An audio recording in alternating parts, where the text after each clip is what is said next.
Kau masih memberikan kami napas yang baru Tuhan, hari-hari yang baru Tuhan. Terima kasih Tuhan, sebentar lagi kami akan mulai pelajaran. Kiranya Engkau menyertai setiap kami Tuhan, agar kami bisa menyerapi setiap pelajaran yang disampaikan ya Bapa. Kau berkati juga Pak Jusak ya Bapa, yang akan mengajarkan kepada kami.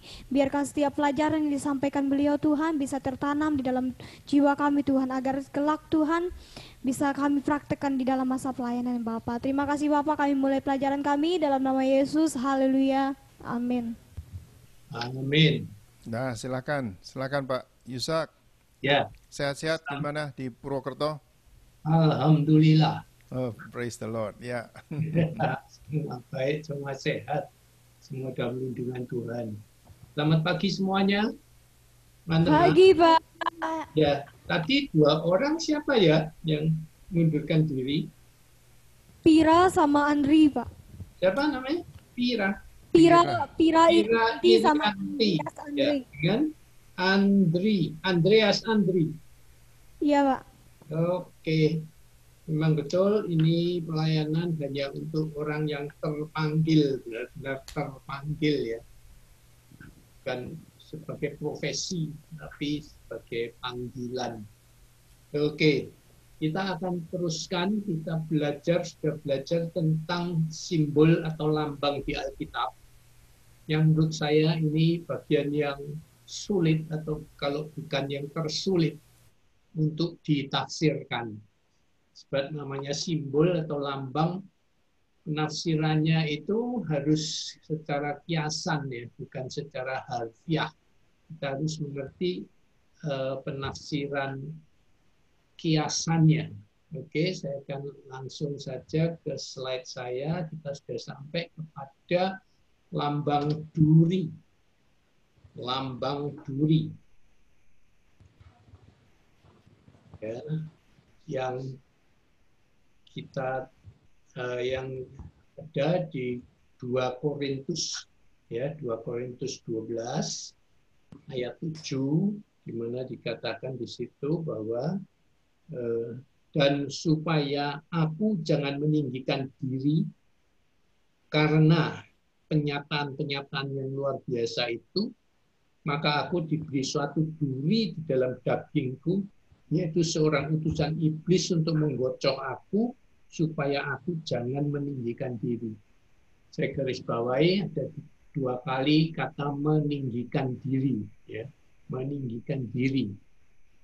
Karena Paulus yang mendapatkan penyataan-penyataan itu, revelation itu ya, baik dalam bentuk mujizat maupun segala suatu pengajaran yang lainnya, yang lain daripada para rasul lainnya, itu beda sekali. Memang Paulus itu salah satu rasul yang terpintar lah, pasti dia yang terpintar karena dia yang sekolahan Alkitab istilahnya, yang lain nggak sekolahan Alkitab. Kemudian dia diberi satu duri, ya itu kata kuncinya. Kemudian utus itu yaitu seorang utusan iblis untuk menggocok aku. Apa artinya ini semua? Apa artinya duri? Apa artinya utusan iblis menggocok aku dan sebagainya? Ya, kita akan belajar mendalami arti lambang duri. Duri melambangkan apa?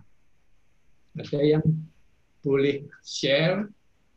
Silakan. Menurut Anda duri melambangkan apa di sini? Menurut penafsiran Anda. Silakan.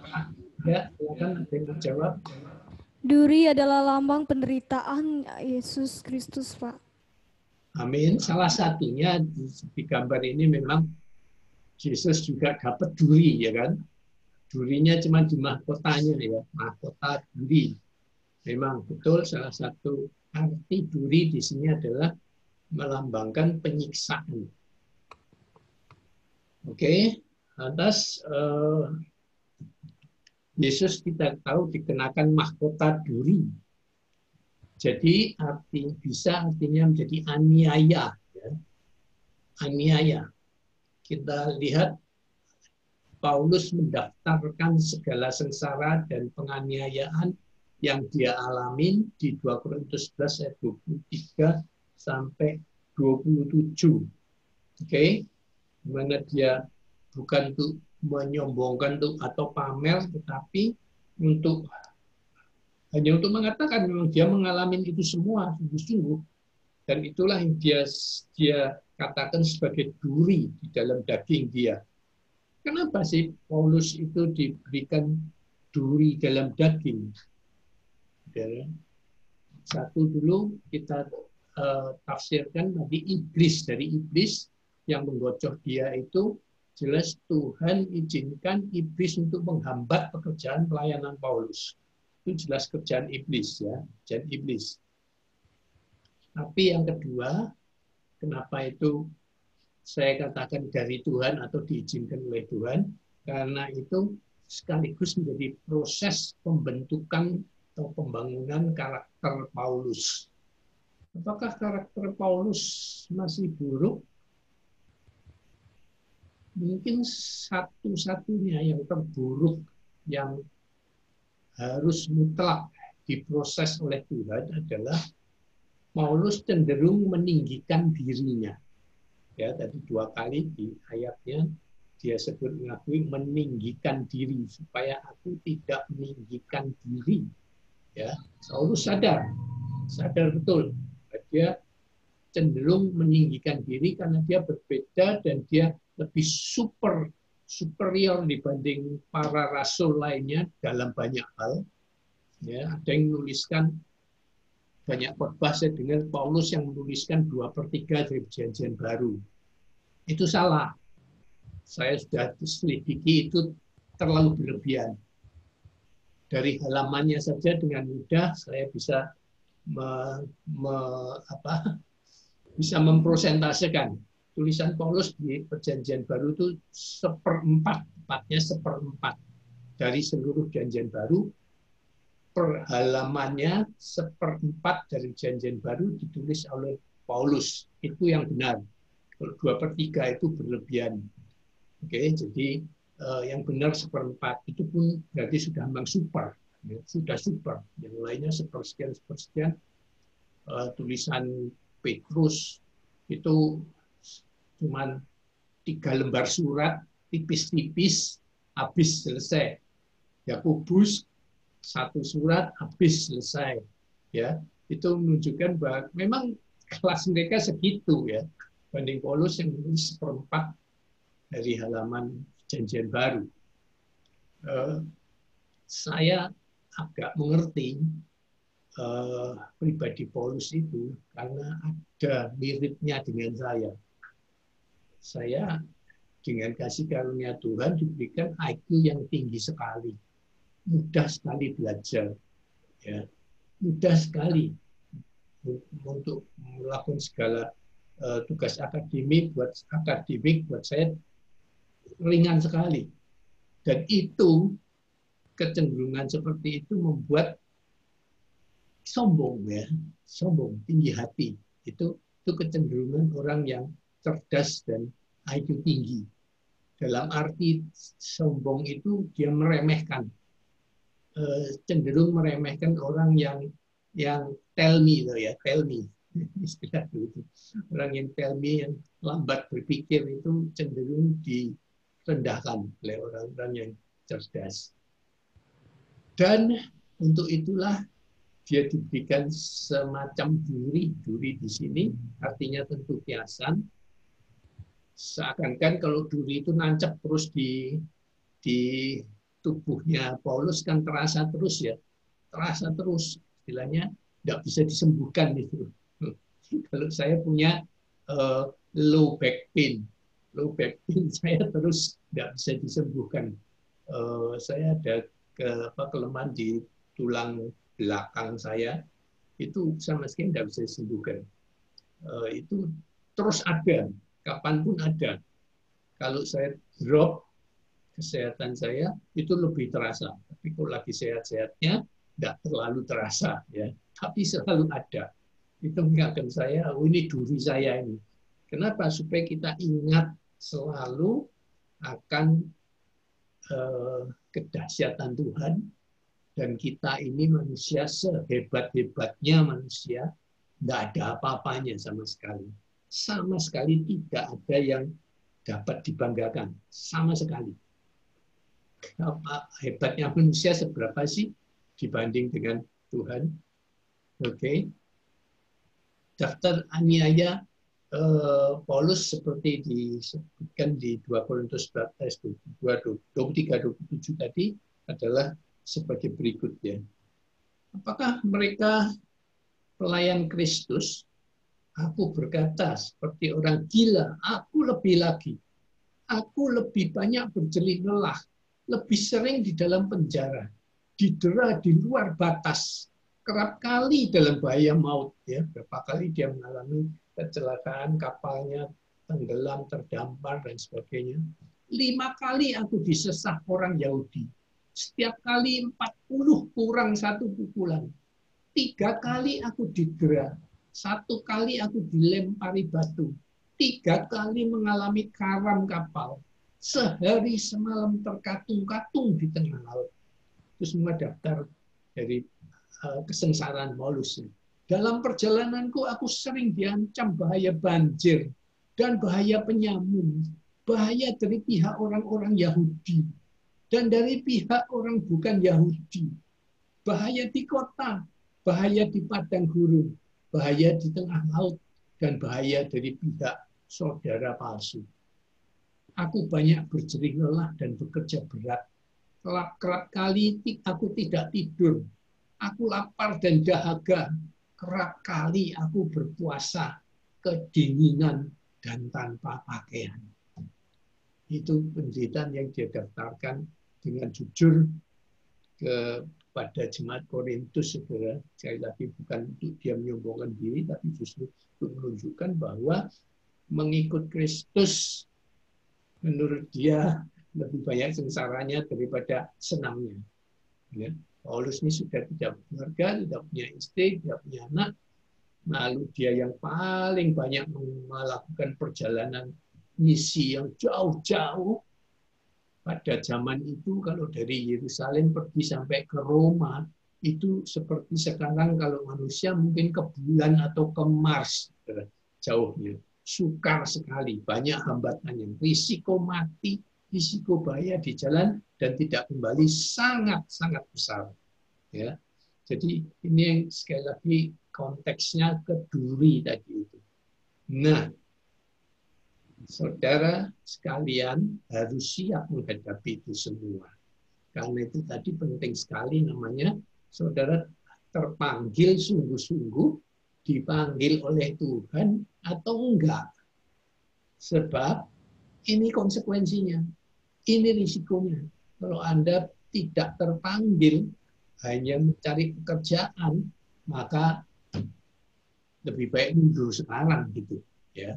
Sebab kalau tidak siap seperti ini, ya nanti Anda hanya akan mengeluh dan mengeluh saja sepanjang pelayanan Anda.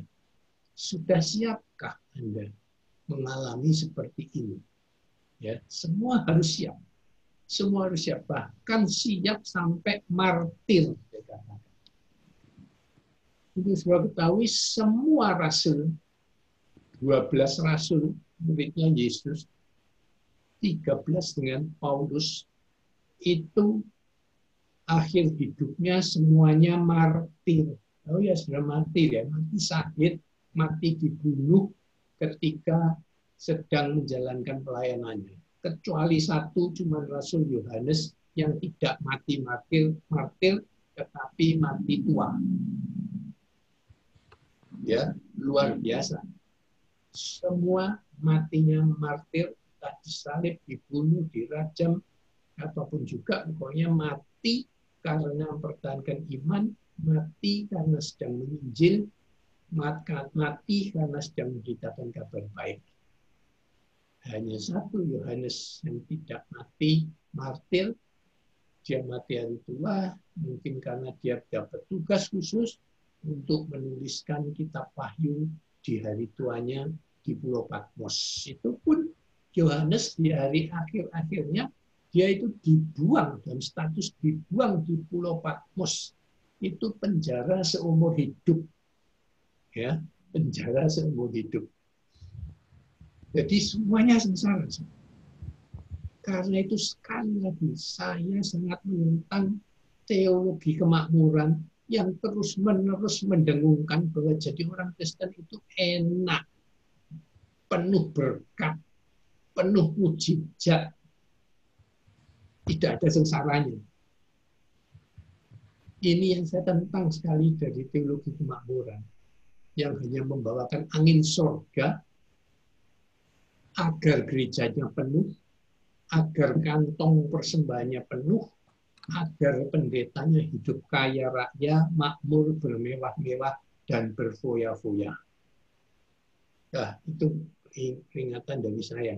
Anda masih mau jadi pendeta, punya motivasi untuk jadi hamba Tuhan, yang kaya raya, uangnya banyak, dapat bermewah-mewah dan berfoya-foya, lupakan. Lebih baik Anda mundur sekarang daripada Anda nanti menjalani jadi hamba Tuhan, lalu jatuh dalam dosa harta, tahta, wanita, maka akhir perjalanan Anda adalah tidak mengakhiri pertandingan dengan baik. Nanti Tuhan Yesus di hari penghakiman berkata, aku tidak mengenal engkau. Siapakah engkau? Terlalu banyak hamba Tuhan yang sudah jatuh seperti itu. Pada awalnya saya percaya setiap hamba Tuhan memulai pelayanan dengan murni, dengan motivasi yang positif. Tapi dalam perjalanannya tergoda oleh cinta akan uang. Akibat dari teologi kemakmuran yang sedang populer sekali itu. Paulus sudah meminta pertolongan Tuhan 3 kali. Dilanjutkan ayatnya adalah, tetapi jawab Tuhan kepadaku, cukuplah kasih karuniaku bagimu. Bayangkan kalau saudara dan saya sedang mengalami aniaya, sengsara, penderitaan luar biasa, serangan iblis terus-menerus, lalu kita berdoa, tolong Tuhan, tolong. Lalu Tuhan jawab, cukuplah kasih karuniaku bagimu. Kira-kira apa reaksi kita? Kalau saya mau jujur, kalau saya mengalami seperti ini, mungkin sekali saya akan berhenti, udah nggak pelayanan, nggak gereja-gerejaan, udah sengsara, nggak ditolong Tuhan. Jawabnya Tuhan enak aja, cukuplah kasih karuniaku. Tetapi ingat, firman Tuhan tidak berhenti sampai di situ. Dia memberikan penjelasannya. Koma, ya, tidak titik, cukuplah kasih karuniaku bagimu, titik, terus dia tutup pintu. Tidak, saudara. Firman-Nya berbunyi, cukuplah kasih karuniaku bagimu, koma, sebab justru dalam kelemahanlah kuasaku menjadi sempurna. Paulus, seperti tadi saya katakan, saya juga punya kecenderungan itu. Merasa bahwa dia mempunyai kekuatan, kelebihan yang banyak. Dan itu jadi andalan dia. Tuhan tidak ingin hal itu. Dia ingin dibuat lemah, Paulus, dengan kasih duri tadi.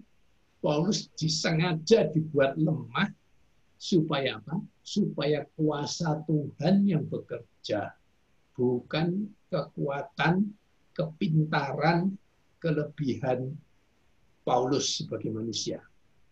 Oke, itu tujuan Tuhan. Jadi dia memang sedang mengamplas, tahu diamplas ya.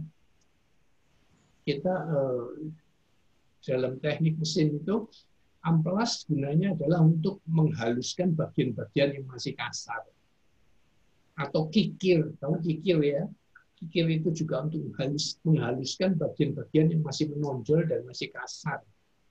Nah, Tuhan sedang mengamplas, sedang mengikir karakter Paulus yang masih kasar tadi itu, yang masih menonjolkan dirinya, menonjolkan kepintarannya, menonjolkan kelebihannya. Itu jadi andalannya. Karena itu dia cenderung meninggikan diri. Dia menganggap remeh itu. Simon Petrus dan kawan-kawan yang di Yerusalem dianggap remeh. Mereka dianggap bukan apa-apa. Ya. Nah, ini yang Tuhan sedang kerjakan di dalam diri Paulus. Mungkin satu-satunya menurut saya kelemahan Paulus di sini. Kesombongan. Dan tahukah saudara, kesombongan adalah hal yang paling Tuhan benci. Kesombongan adalah dosa yang terbesar.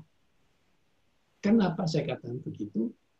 Karena dosa kesombongan adalah induk dari semua dosa yang lainnya. Kenapa saya katakan begitu?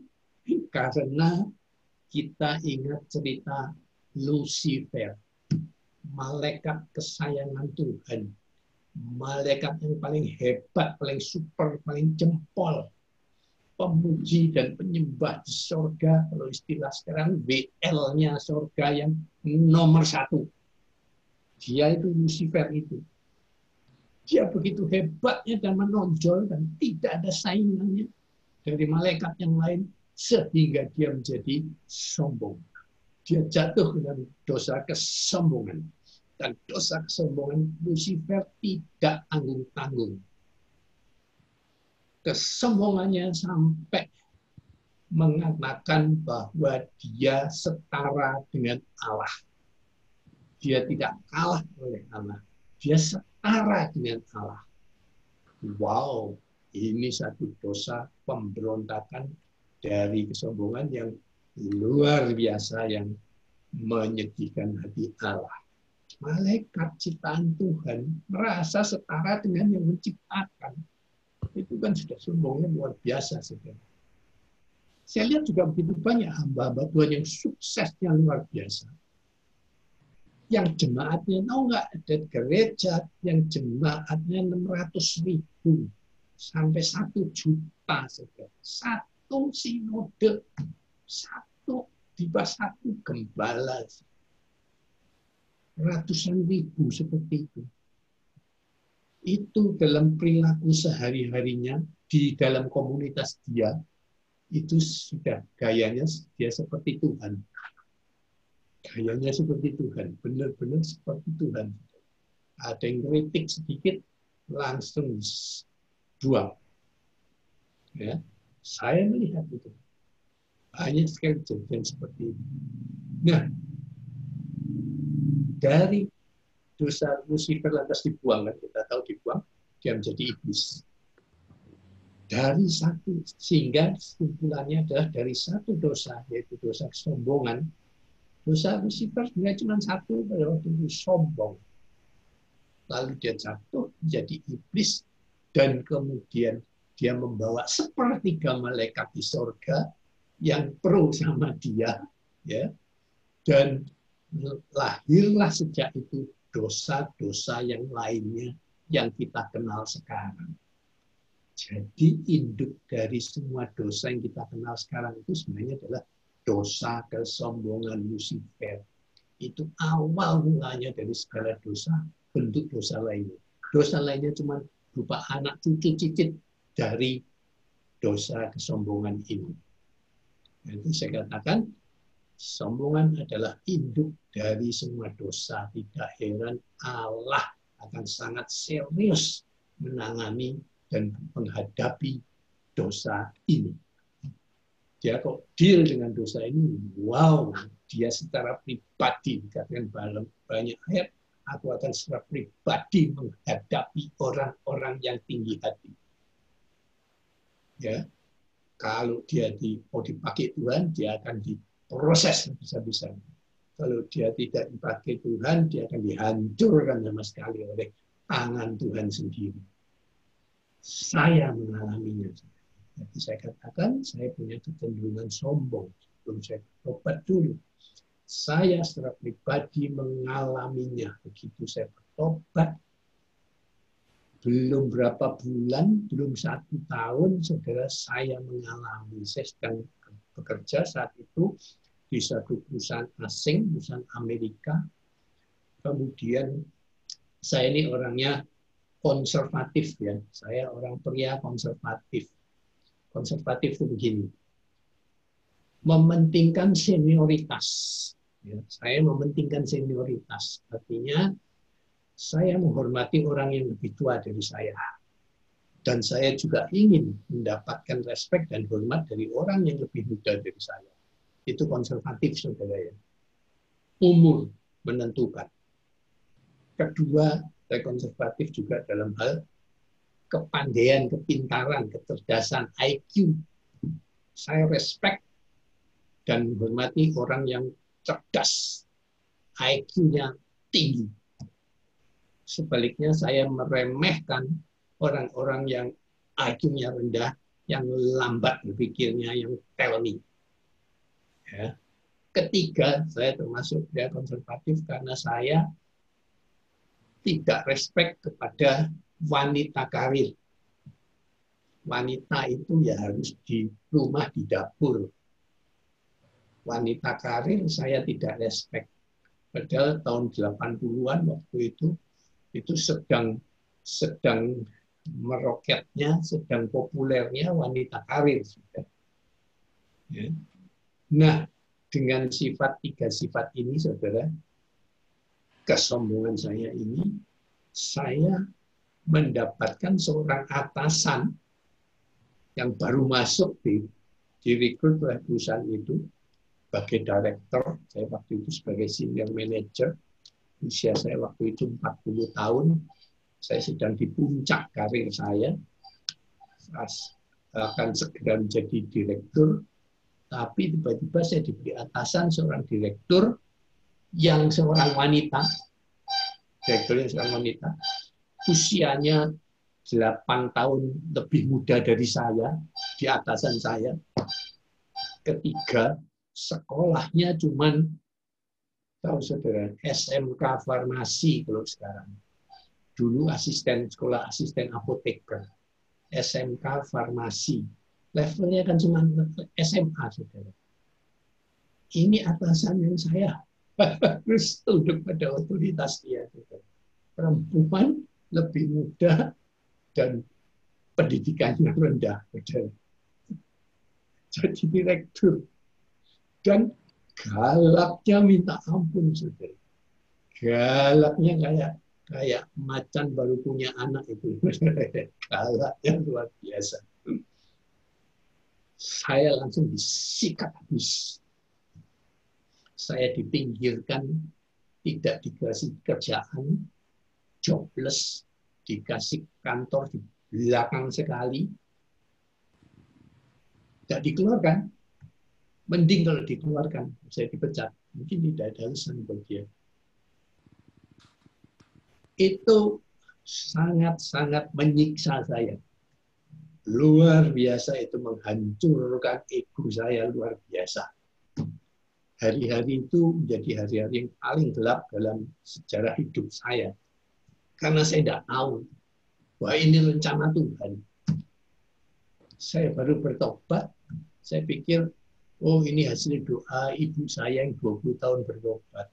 Ya sudahlah, saya bertobat. Tapi tidak ada dalam pikiran saya sama sekali, saya sedang dipersiapkan Tuhan untuk bukan cuma bertobat, tapi jadi hamba Tuhan sepenuh waktu. Itu yang saya tidak tahu sama sekali waktu itu.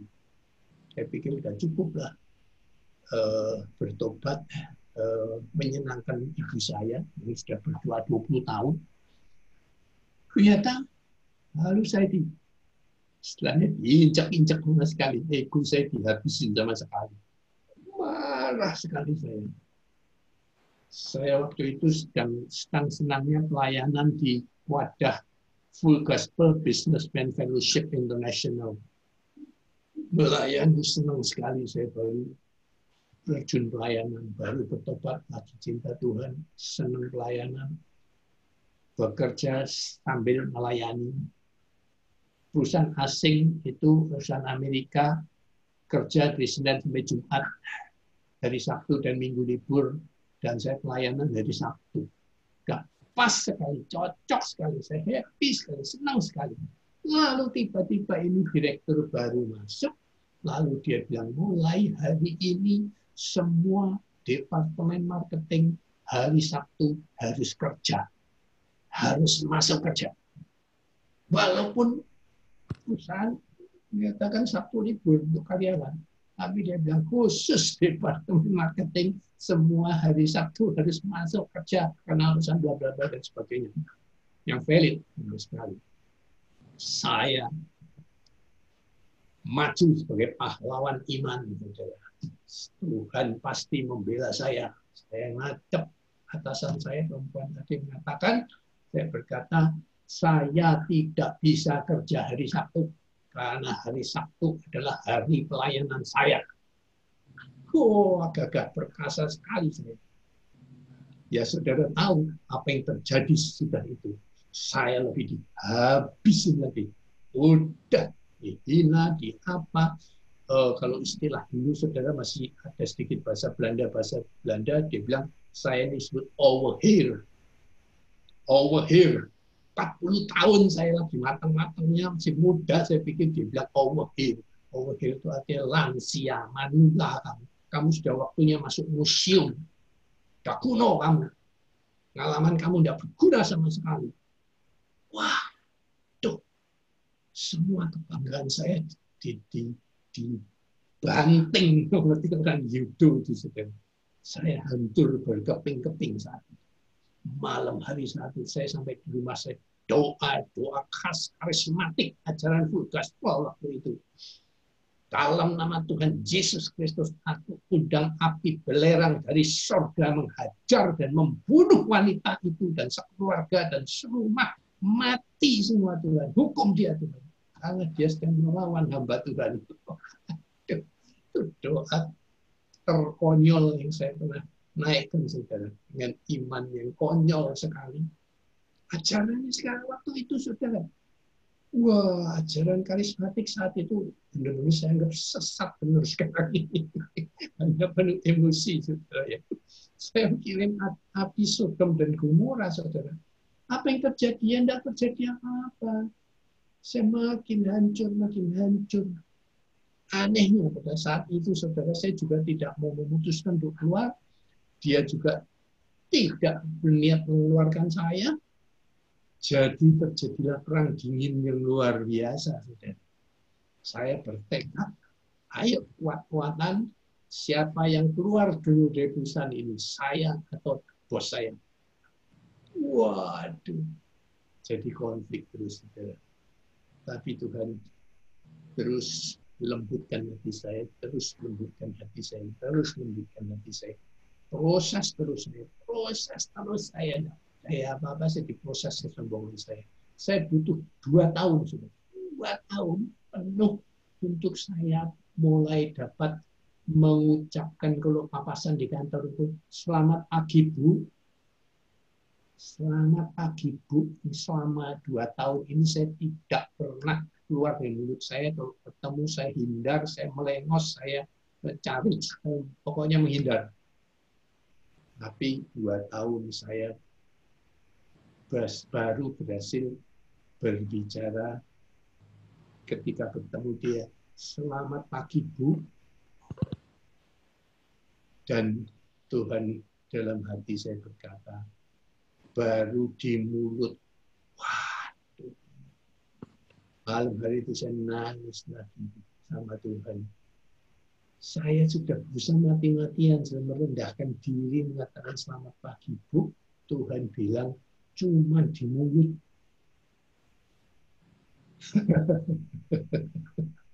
Dan saya sadar memang betul. Saya baru usahakan di mulut sehingga saya protesnya belum sama Tuhan. Kan sudah lumayan Tuhan. Dimulai dari mulut. Tuhan diam aja.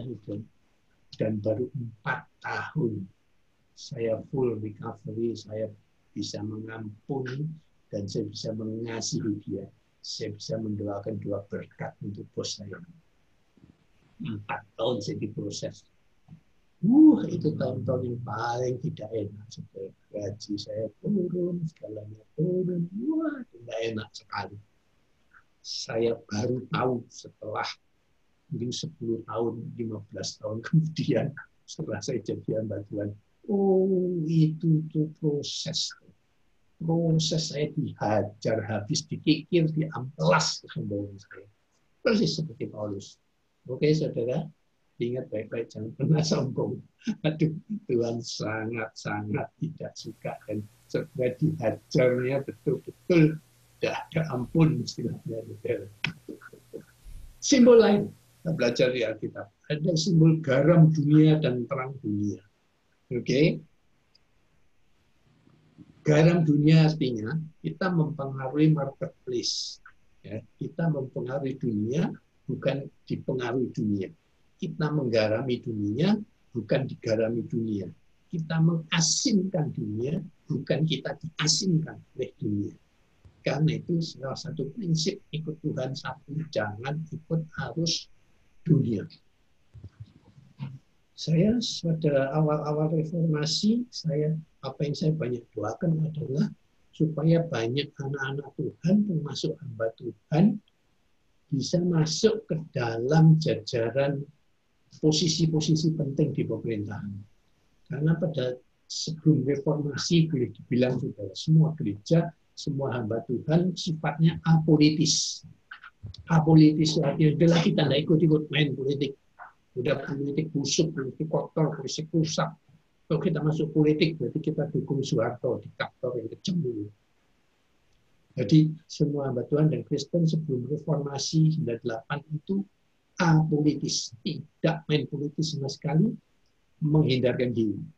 Tapi setelah itu 9 bulan saya mulai berdoa, Tuhan bangkitkan Daniel ya, untuk memasuki jabatan-jabatan dan posisi penting di pemerintahan maupun di legislatif maupun di yudikatif, supaya mereka boleh menjadi garam, supaya mereka boleh menyuarakan suara kenabian di tengah-tengah dunia Indonesia waktu itu yang sangat-sangat jelek sekali, gelap sekali, saudara. Itu dark ages, benar, dark years benar buat Indonesia.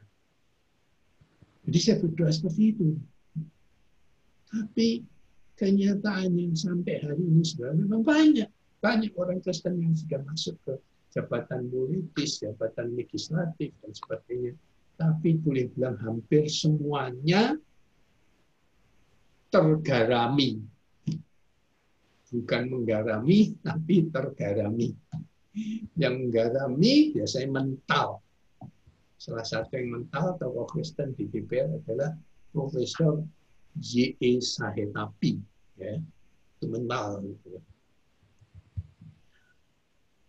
Begitu juga Ahok, mental, ya, mau menggarami tidak bisa.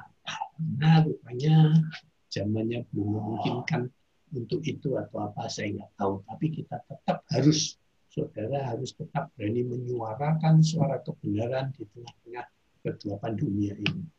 Jangan ikut arus dunia. Saya waktu itu saya ceritakan, sing dari DPR semua ikut korupsi, bukan memberantas korupsi, tapi ikut korupsi.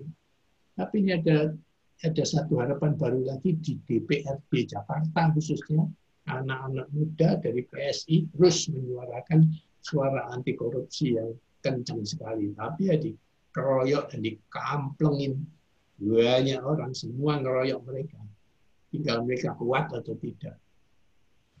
Kemudian terang dunia, garam dunia dan terang dunia seperti mercusuar, yang memberitahu arah yang benar. Mercusuar itu fungsinya supaya kapal tidak tabrakan, kapal tidak menabrak karang,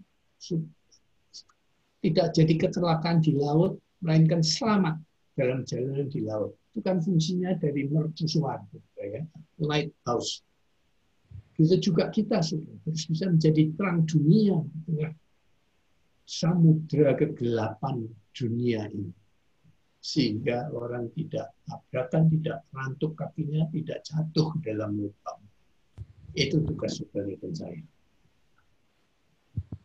Kemudian kita akan bicara tentang perumpamaan.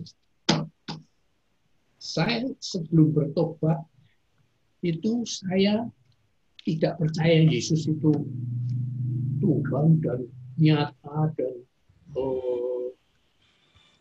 masih hidup. Tuhan saya anggap, Yesus saya anggap adalah manusia yang pernah hidup di bumi dan sudah meninggal, selesai, finish, the end, ada cerita lagi. Itu kepercayaan saya pada waktu bertobat, walaupun saya adalah aktivis pemuda di gereja.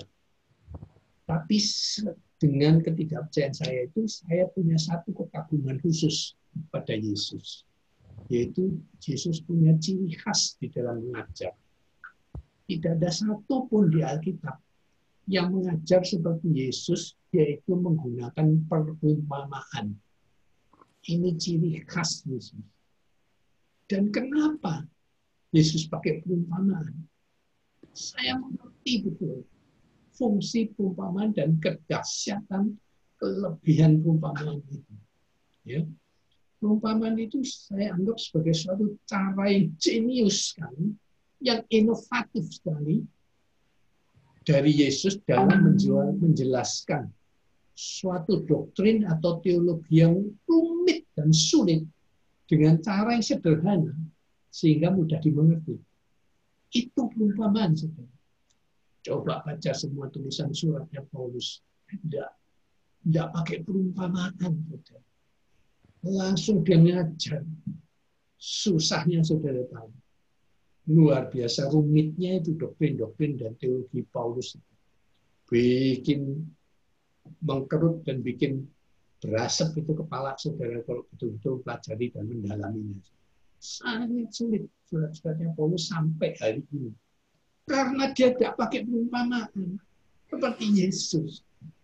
Yesus pakai perumpamaan untuk memudahkan orang mengerti. Kalau pakai perumpamaan sudah bahkan anak kecil pun mengerti. Karena perumpamaan itu pakai cerita sehari-hari yang nyata. Bukan suatu pengajaran yang rumit sekali. Penuh rumus-rumus seperti itu. Fisika, kuantum, dan sebagainya begitu sulit sekali. Saya mengagumi, dulu ketika saya kuliah, saya mengagumi dosen-dosen yang, dan itu jarang sekali, dosen yang pandai menjelaskan suatu konsep yang sulit dengan sebuah ilustrasi. Kebanyakan dosen ngomong cara dia sendiri, tidak peduli, seakan-akan tidak peduli you ngerti atau tidak ngerti, pokoknya saya ngomong. Dah, semua pakai istilah-istilah yang tinggi-tinggi yang tidak membumi sama sekali, yang bikin mahasiswa cuma bengong, dan kita pikir orang ini ngomong apa sih? Orang ini ngajar apa? Kita nggak ngerti sama sekali. Dan banyak dosen yang seperti itu, mayoritas seperti itu. Semakin pintar dia, semakin bodoh dia dalam hal menjelaskan. Itu memang kecenderungan manusia. Jarang orang pintar yang dapat merendahkan dirinya sedemikian rupa sehingga dia bisa ngomong dengan level yang rendah sekali. Itu saya paling kagum dengan dosen seperti itu. Dia pakai bahasa yang sangat sederhana dengan ilustrasi-ilustrasi yang sangat sederhana yang mudah dimengerti bahkan oleh anak kecil, apalagi seorang mahasiswa. Lalu dia konekkan dengan konsep yang dia sedang jelaskan. Itu juga perumpamaan Yesus. Wah, Yesus itu luar biasa. Mudahnya dimengerti. Contohnya, saudara, dia mau cerita tentang kasih Bapa terhadap anak-anaknya yang terhilang, terhadap orang yang terhilang. Kasihnya itu seberapa gedenya, pengampunannya seberapa gedenya, Tuhan jelaskan dengan suatu cerita sederhana. Ada seorang bapak punya 2 anak, yang bungsu agak nakal, minta warisan sebelum bapaknya mati. Kurang ajar sekali kan ya saudara. Sebelum bapaknya mati, dia minta hak warisnya. Itu kurang ajar sekali saudara saya. Tapi dikasih sama bapaknya. Dia tahu anaknya ini nanti akan mengalami masalah. Tapi dia tahu juga nanti akan kembali sadar dan jadi dewasa. Ditanyakan seperti itu, saudara. Sampai dia foya-foya, kehabisan semuanya, sampai dia jadi penunggu babi, sehingga dia kelaparan, melihat babi makan makanan babi yang begitu jorok dan begitu jijiknya, dia pun kepingin makan makanannya babi saking laparnya. Tapi itu pun tidak diperbolehkan. pada saat terendah itu tadilah, dalam posisi terendah, teringatlah dia. Ya ampun, aku ini kan anak orang kaya. Anak konglomerat kok jadi gelandangan seperti ini. Kenapa aku nggak kembali ke rumah Bapak? Lalu pulanglah dia, memutuskan untuk pulang dengan satu keputusan yang menurut saya baik. Saya nanti akan bilang pada Bapak bahwa aku akan jadi pelayanmu. Aku tidak layak lagi jadi anakmu. Terimalah aku kembali hanya sebagai pelayan. Wow. Lalu saudara, kita ceritanya Bapak itu sudah bertahun-tahun, berbulan-bulan, berhari-hari, bertahun-tahun menunggu di depan rumahnya, saudara. Menunggu kapan anaknya kembali. Mana anaknya yang terhilang tadi itu. Dengan sabar sekali sampai suatu hari muncul di horizon dari cakrawala. Anaknya itu dari jauh sekali. Mungkin rupa anaknya sudah berbeda sekali. Ya sudah seperti gelandangan, bukan seperti pangeran. Berangkat sebagai pangeran, pulang sebagai gelandangan, yang pasti berbeda sekali. Tapi bapaknya sangat mengenali anaknya itu. Dari jauh sekali dia sudah tahu itu anaknya yang hilang, yang kembali. Dia lebih saudara Pak tua yang sudah susah hari itu lari saudara, menghampiri anaknya yang sudah kembali saudara. Itu cerita yang luar biasa. Saya mendengar kisah perumpamaan ini pertama kali mungkin umur 5 atau 6 tahun di sekolah minggu saudara. Dan ketika saya bertobat umur 40 tahun, saya masih ingat sangat segar perumpamaan ini. Sampai detailnya saya masih ingat sekali. Saking hebatnya perumpamaan ini, saudara. Walaupun makna rohaninya saya masih belum terlalu mengerti sebagai anak, tapi ceritanya udah lengket, saudara. Lengket sekali. Makna rohaninya sedikit-sedikit ngerti lah. Itu kekuatannya sebuah perumpamaan. Cukup mudah dimengerti artinya. Benar nggak? Nah, cerita sehari-hari menggambarkan kasih Bapa pada orang Kristen yang meninggalkan Tuhan, yang murtad. Dan orang Kristen yang suka iri pada orang yang baru bertobat, yang diberkati berlimpah. Ini orang Kristen yang anak sulungnya ya. Kita tahu ada ceritanya, ada anak sulung, ada bungsu kan ya. Yang bungsu yang nakal, yang menghilang lalu kembali. Anak sulung yang nurut terus sama bapaknya ternyata punya satu kelemahan dan dosa saya yang buruk sekali, yaitu iri, marah, kecewa ketika bapaknya menyambut anak bungsu yang nakal tadi dan dipestakan gitu. Ya kan, diberi jubah, diberi sandal, diberi cincin, artinya pengakuan penuh dia kembali sebagai anak bukan sebagai pelayan dan sebagai budak. Lalu dipestakan, suruh sembelih sapi, domba, kambing dan sebagainya. Yang sulung ini iri sekali, marah sekali. Aku ini setiap hari melayani Bapak tidak pernah berubah, tidak pernah nakal, taat sepenuhnya. Lah kok yang tidak taat malah dipestakan. Aku ini selamanya tidak pernah dipestakan oleh Bapakku. Karena saudara yang sini, banyak orang Kristen yang seperti itu. Lihat orang baru bertobat, wih, langsung diberkati luar biasa. Dianya masih begitu-begitu aja. Wah, itu hebat sekali. Perumpamaan yang sangat mengena sampai dengan zaman ini relevan sekali. Ini kekuatan perumpamaan Yesus.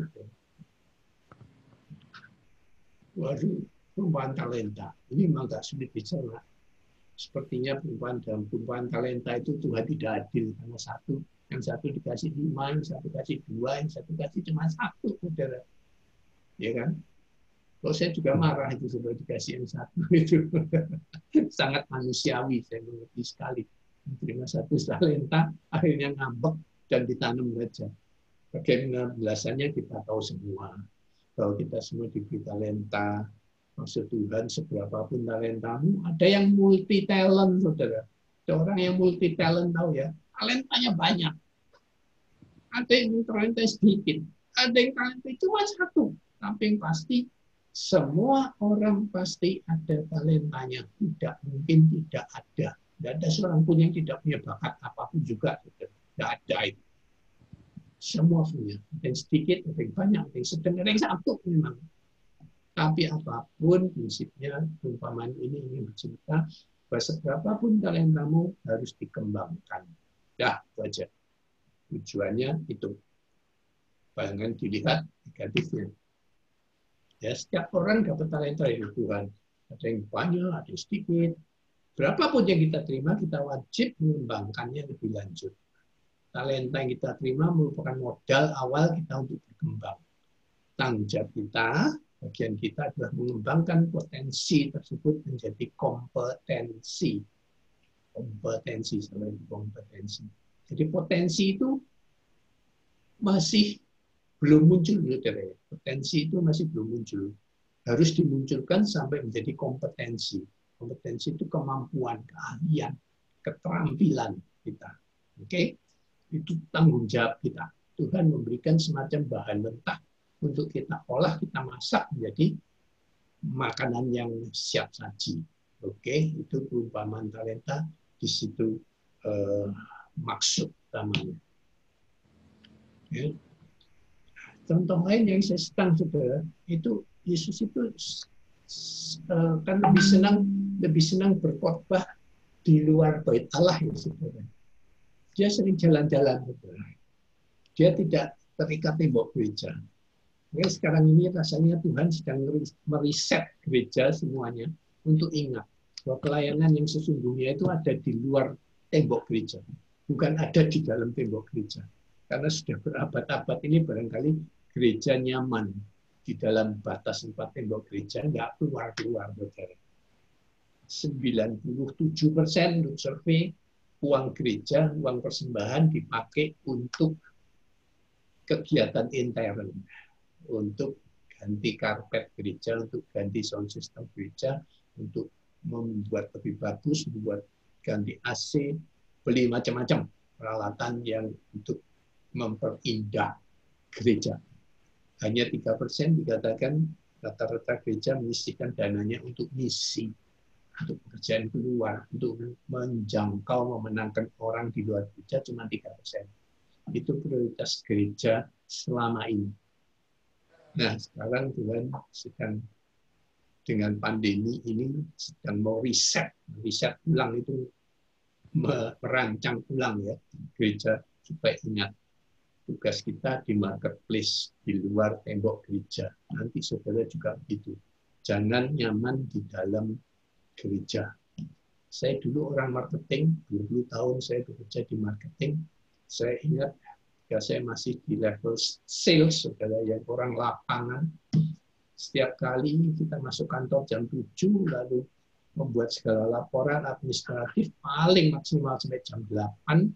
Terus sudah jam 8 kita masih ada di kantor, atasan saya, sales manager, marketing manager, semua akan teriak, keluar! Kalau enggak, saya tendang semua. Karena kita orang lapangan, enggak boleh ada di dalam kantor, saudara. Tugas kita mencari customer. Customer tidak bisa didapatkan di dalam kantor. Begitu juga gereja, saudara. Kalau enggak keluar dari 4 tembok gereja, bagaimana bisa dapat jiwa? Harus keluar. Sekarang orang gereja mengadakan KKR saja di dalam gereja, saudara. Lalu pakai brosur, pakai leaflet, pakai apa itu, alat promosi, cetakan, alat cetak, memberikan pengumuman KKR tanggal sekian, jam sekian di gereja sekian. Di gereja ini pembicara, pendeta ini, lalu di bagian atas, kanan atas selalu ada untuk kalangan sendiri. Ya, kapan dapat jiwa baru, saudara? KKR hanya untuk orang Kristen, saudara. Memang KKR betul kebaktian, kebangunan rohani. Untuk kebangunan rohani, orang yang sudah percaya Yesus.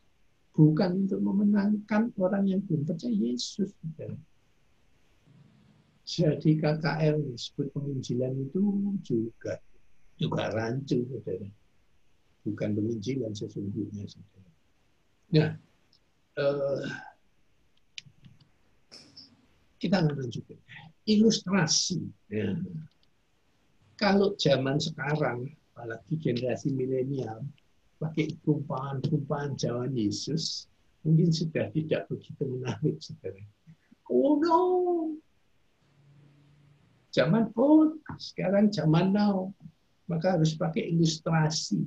Ilustrasi itu sebenarnya bentuk perumpamaan yang kontemporer, yang modern. Perumpamaan kan di Alkitab kan kuno-kuno ceritanya. Lagi-lagi kisah modern sehari-hari, ilustrasinya harus saudara. Bisa dalam bentuk humor atau video klip dan sebagainya. Saya kagum dengan seorang tokoh Indonesia yang namanya Kwek Kian Gi. Ya, Kwek Kian Gi itu orang pintar, ekonom pintar, lulusan dari negeri Belanda. Tetapi ini orang pintar yang pandai menjelaskan konsep-konsep ekonomi yang rumit dan sulit dimengerti orang awam dengan ilustrasi yang sederhana. Ini saya kagumi. Kalau dosen rata-rata tidak bisa melakukan hal ini. Suatu hari dia bilang begini, saudara. Pemerintah itu bohong kalau mengatakan dia mensubsidi BBM. Nah, ini kan dikatakan pemerintah itu mensubsidi BBM. Ya, dia bilang begini. Contohnya ilustrasi. Ada kalau dalam sebuah rumah tangga, seorang istri mendapat uang dari suaminya Rp10.000. Dia sudah dapat mengolahnya menjadi nasi goreng. Lalu disajikan pada suaminya. Nasi goreng itu. Bertahun-tahun berlangsung seperti itu. Sampai suatu hari dia sadar. Ketika dia makan di restoran bersama suaminya, harga nasi goreng 40.000 sepiring. Lalu dia bilang sama suaminya, wah selama ini berarti saya mensubsidi kamu 30.000 ya. Kamu cuma kasih aku 10.000, kamu makan nasi goreng yang seharga 40.000. Rugi aku selama ini. Betul nggak saudara rugi dia istrinya tadi? Betul nggak dia subsidi 30.000? Hah? Benar nggak? Benar. Tidak benar. Dari mana? Dia diterima uang 10.000, dia belikan, bahkan dia masak, tidak tambah uang sama sekali, jadi nasi goreng yang buatan sendiri 10.000 memang saudara. Ini yang klaim yang salah dari pemerintah. Pemerintah itu menggali sendiri minyak dari dalam tanah, gratis boleh dibilang, banyak ongkos mengeksplorasi, katakanlah harganya 1 liternya itu katakanlah Rp5.000 per liter, lalu dijual 8.000 atau 7.000 sekarang kan bensin 1 liter, lalu dia bilang mensubsidi. Kayak yang dia bilang itu bohong. Dia cuma cost exploration cost-nya, ongkosnya gali itu cuma 5.000, dijual 7.000 sudah untung kok. Yang subsidi dari mana? Pemerintah mengatakan subsidi karena harga bensin di Amerika 20.000. Di Indonesia dijual 7.000. Jadi pemerintah bilang saya mensubsidi kamu 14.000, 13.000. Bohong itu. Jelas nggak saudara ya? Dari ilustrasi itu saya mau gitu toh ceritanya tentang subsidi itu. Saya orang awam ekonomi saudara. Setelah jelaskan kok yang dia dengan nasi goreng tadi menjadi jelas sekali duduk masalahnya. Pemerintah itu nggak rugi apa-apa, nggak keluar apa-apa, saudara, sudah untung, tapi bilang subsidi. Oke, waktu saya habis, boleh dilanjutkan lain kali. Kalau ada pertanyaan, saya serahkan ke Pak David. Nah, terima kasih Pak Yusak. Apakah ada pertanyaan adik-adik ya? Ini betul-betul hari ini kita belajar satu hal yang sangat menarik bagi saya ada tadi mengenai duri ya, seperti pembentukan karakter gitu.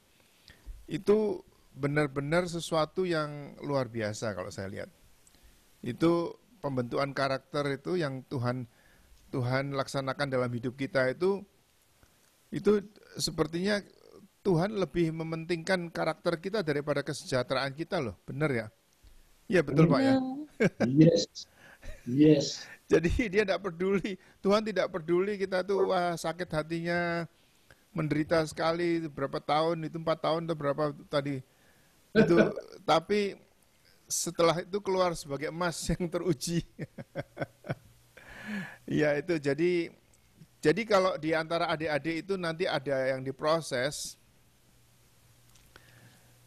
siap-siap aja ya. Jadi kita nggak usah takut kalau sampai ada terjadi proses di antara saudara-saudara sekarang, di antara ini kan juga saling dibentuk ini dalam satu tempat gitu, bisa aduh apa senggol-senggolan terus itu bertabrakan satu sama lain, rasa apa ada sirik-sirikan atau apa begitu, itu di situ ada terjadi sifat-sifat kita itu diasah itu.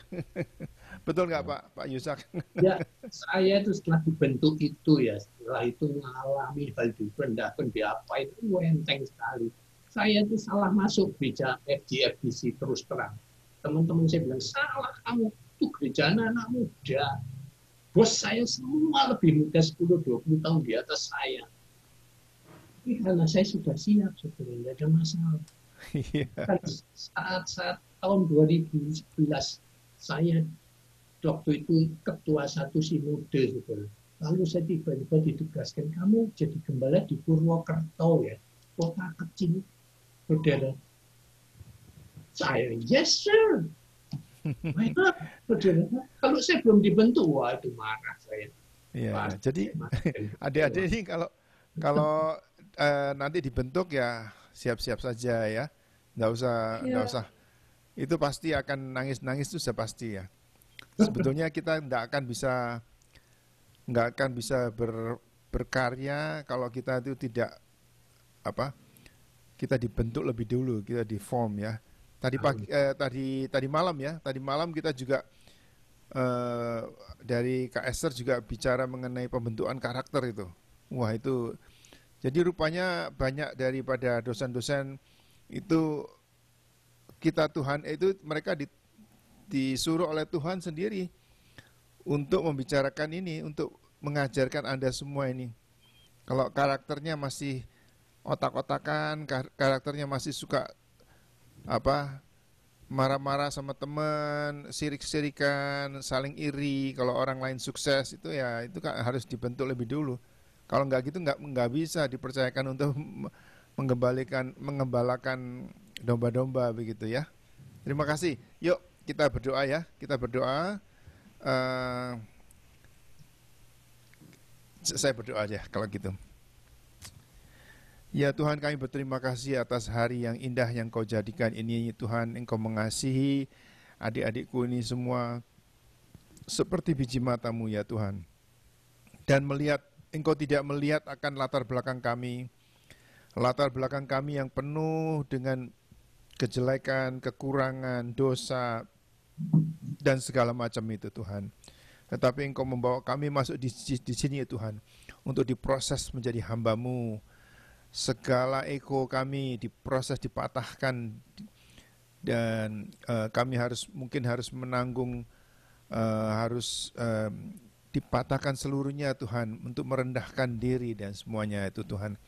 Tapi kami semua diproses untuk bisa menjadi alat yang Engkau bisa pakai di dalam kemuliaan-Mu. Terima kasih Tuhan, berkati Pak Yusak juga Tuhan, dan berikan Tuhan hari-hari yang akan datang ini, supaya kami bersedia untuk memberikan diri kami untuk diproses Tuhan. Dalam nama Yesus kami sudah berdoa.